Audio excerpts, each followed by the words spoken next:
जब तू प्रार्थना करे तो अपनी कोठरी में जा और द्वार बंद करके अपने पिता से जो गुप्त में है प्रार्थना कर। तब तेरा पिता जो गुप्त में देखता है तुझे प्रतिफल देगा। प्रार्थना करते समय अन्य जातियों के समान बकबक ना करो, क्योंकि वे समझते हैं कि उनके बहुत बोलने से उनकी सुनी जाएगी। इसलिए तुम उनके समान ना बनो, क्योंकि तुम्हारा पिता तुम्हारे मांगने से पहले ही जानता है कि तुम्हारी क्या क्या आवश्यकताएं हैं। अतः तुम इस रीति से प्रार्थना किया करो। हे हमारे पिता, तू जो स्वर्ग में है, तेरा नाम पवित्र माना जाए। तेरा राज्य आए। तेरी इच्छा जैसी स्वर्ग में पूरी होती है वैसे पृथ्वी पर भी हो। हमारी दिन भर की रोटी आज हमें दे, और जिस प्रकार हमने अपने अपराधियों को क्षमा किया है वैसे ही तू भी हमारे अपराधों को क्षमा कर, और हमें परीक्षा में न ला परंतु बुराई से बचा, क्योंकि राज्य और पराक्रम और महिमा सदा तेरी ही है। आमीन। व्यभिचार से बचे रहो। जितने अन्य पाप मनुष्य करता है वे देह के बाहर हैं, परंतु व्यभिचार करने वाला अपनी ही देह के विरोध में पाप करता है। परमेश्वर ने किस रीति से यीशु नासरी को पवित्र आत्मा और सामर्थ्य से अभिषेक किया, वह भलाई करता और सब जो शैतान के सताए हुए थे अच्छा करता फिरा, क्योंकि परमेश्वर उसके साथ था। वह तो और भी अनुग्रह देता है। इस कारण यह लिखा है, परमेश्वर अभिमानियों का विरोध करता है और तीनों पर अनुग्रह करता है। जो कोई पाप करता है वह शैतान की ओर से है, क्योंकि शैतान आरंभ ही से पाप करता आया है। परमेश्वर का पुत्र इसलिए प्रकट हुआ कि शैतान के कामों का नाश करे। सब प्रकार का वैभव और छल और कपट और ढा और निंदा को दूर करके नए जन्मे हुए बच्चों के समान निर्मल आत्मिक दूध की लालसा करो, ताकि उसके द्वारा उद्धार पाने के लिए बढ़ते जाओ। क्योंकि तुमने प्रभु की कृपा का स्वाद छक लिया है। भरमाने वाला शैतान आग और कंदक की उस झील में, जिसमें वह पशु और झूठा भविष्यवक्ता भी होगा, डाल दिया जाएगा, और वे रात दिन युगानुयुग पीड़ा में तड़पते रहेंगे। संगीत।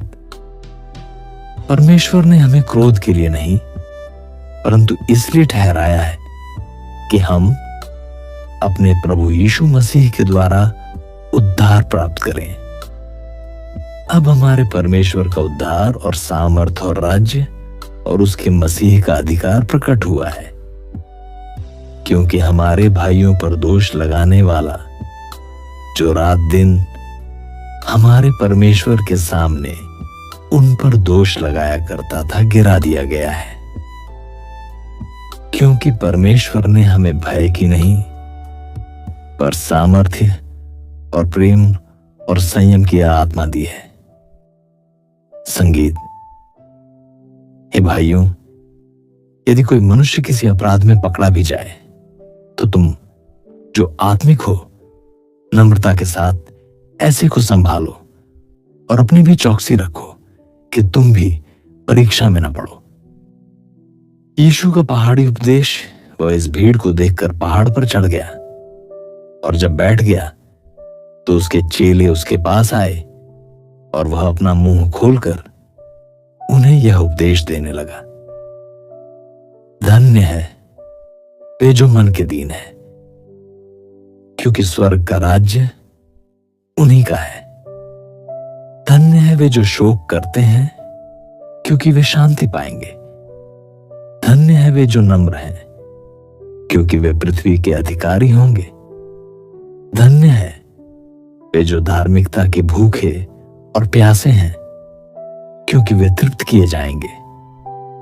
धन्य है वे जो दयावंत हैं, क्योंकि उन पर दया की जाएगी। धन्य है वे जिनके मन शुद्ध हैं, क्योंकि वे परमेश्वर को देखेंगे। धन्य है वे जो मेल कराने वाले हैं, क्योंकि वे परमेश्वर के पुत्र कहलाएंगे। धन्य है वे जो धार्मिकता के कारण सताए जाते हैं, क्योंकि स्वर्ग का राज्य उन्हीं का है। धन्य हो तुम जब मनुष्य मेरे कारण तुम्हारी निंदा करे और सताए और झूठ बोल बोलकर तुम्हारे विरोध में सब प्रकार की बुरी बातें कहे, तब आनंदित और मग्न होना, क्योंकि तुम्हारे लिए स्वर्ग में बड़ा फल है। इसलिए कि उन्होंने उन भविष्यवक्ताओं को जो तुमसे पहले थे इसी रीति से सताया था। तुम पृथ्वी के नमक हो, परंतु यदि नमक का स्वाद बिगड़ जाए तो वह फिर किसी वस्तु से नमकीन किया जाएगा। फिर वह किसी काम का नहीं, केवल इसके कि बाहर फेंका जाए और मनुष्यों के पैरों तले रौंदा जाए। तुम जगत की ज्योति हो। जो नगर पहाड़ पर बसा हुआ है वह छिप नहीं सकता, और लोग दिया जलाकर पैमाने के नीचे नहीं परंतु दीवट पर रखते हैं, तब उससे घर के सब लोगों को प्रकाश पहुंचता है। उसी प्रकार तुम्हारा उजियाला मनुष्यों के सामने ऐसा चमके कि वे तुम्हारे भले कामों को देखकर तुम्हारे पिता की जो स्वर्ग में है बढ़ाई करें। यह ना समझो कि मैं व्यवस्था या भविष्यवक्ताओं की पुस्तकों को लोप करने आया हूं। लोप करने नहीं परंतु पूरा करने आया हूं, क्योंकि मैं तुमसे सच कहता हूं कि जब तक आकाश और पृथ्वी टल ना जाए तब तक व्यवस्था से एक मात्रा या एक बिंदु भी बिना पूरा हुए नहीं टलेगा। इसलिए जो कोई इन छोटी से छोटी आज्ञाओं में से किसी एक को तोड़े और वैसा ही लोगों को सिखाए, वह स्वर्ग के राज्य में सबसे छोटा कहलाएगा। परंतु जो कोई उन आज्ञाओं का पालन करेगा और उन्हें सिखाएगा, वह स्वर्ग के राज्य में महान कहलाएगा। क्योंकि मैं तुमसे कहता हूं कि यदि तुम्हारी धार्मिकता शास्त्रियों और फरीसियों की धार्मिकता से बढ़कर ना हो तो तुम स्वर्ग के राज्य में कभी प्रवेश करने ना पाओगे। संगीत। जागते और प्रार्थना करते रहो कि तुम परीक्षा में ना पड़ो। आत्मा तो तैयार है पर शरीर दुर्बल है। बीज बोने वाले का दृष्टांत। संगीत। उसी दिन यीशु घर से निकलकर झील के किनारे जा बैठा और उसके पास ऐसी बड़ी भीड़ इकट्ठी हुई कि वह नाव पर चढ़ गया और सारी भीड़ किनारे पर खड़ी रही, और उसने उनसे दृष्टांतों में बहुत सी बातें कही। एक बोने वाला बीज बोने निकला। बोते समय कुछ बीज मार्ग के किनारे गिरे और पक्षियों ने आकर उन्हें चुग लिया। कुछ बीज पत्थरीली भूमि पर गिरे, जहां उन्हें बहुत मिट्टी ना मिली, और गहरी मिट्टी न मिलने के कारण वे जल्द उग गए। पर सूरज निकलने पर वे जल गए और जड़ न पकड़ने से सूख गए।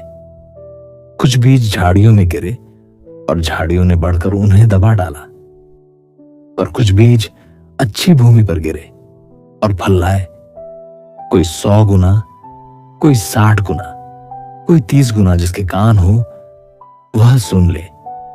चेलों ने पास आकर उससे कहा, तू लोगों से दृष्टांतों में क्यों बात करता है?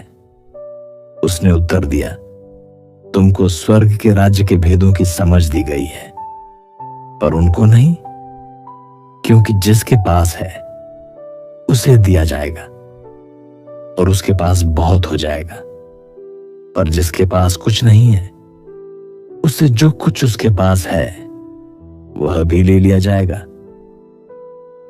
मैं उनसे दृष्टांतों में इसलिए बातें करता हूं कि वे देखते हुए नहीं देखते और सुनते हुए नहीं सुनते और नहीं समझते।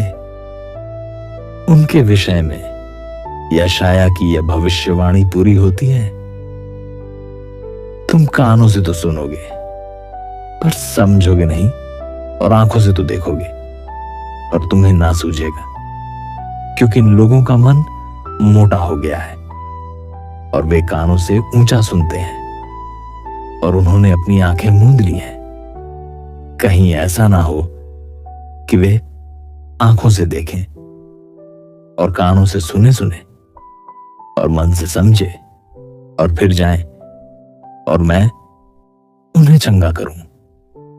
पर धन्य है तुम्हारी आंखें कि वे देखती हैं और तुम्हारे कान कि वे सुनते हैं, क्योंकि मैं तुमसे सच कहता हूं कि बहुत से भविष्यवक्ताओं ने और धर्मियों ने चाहा कि जो बातें तुम देखते हो देखें पर ना देखें, और जो बातें तुम सुनते हो सुने पर ना सुनी। बीज बोने वाले दृष्टांत की व्याख्या।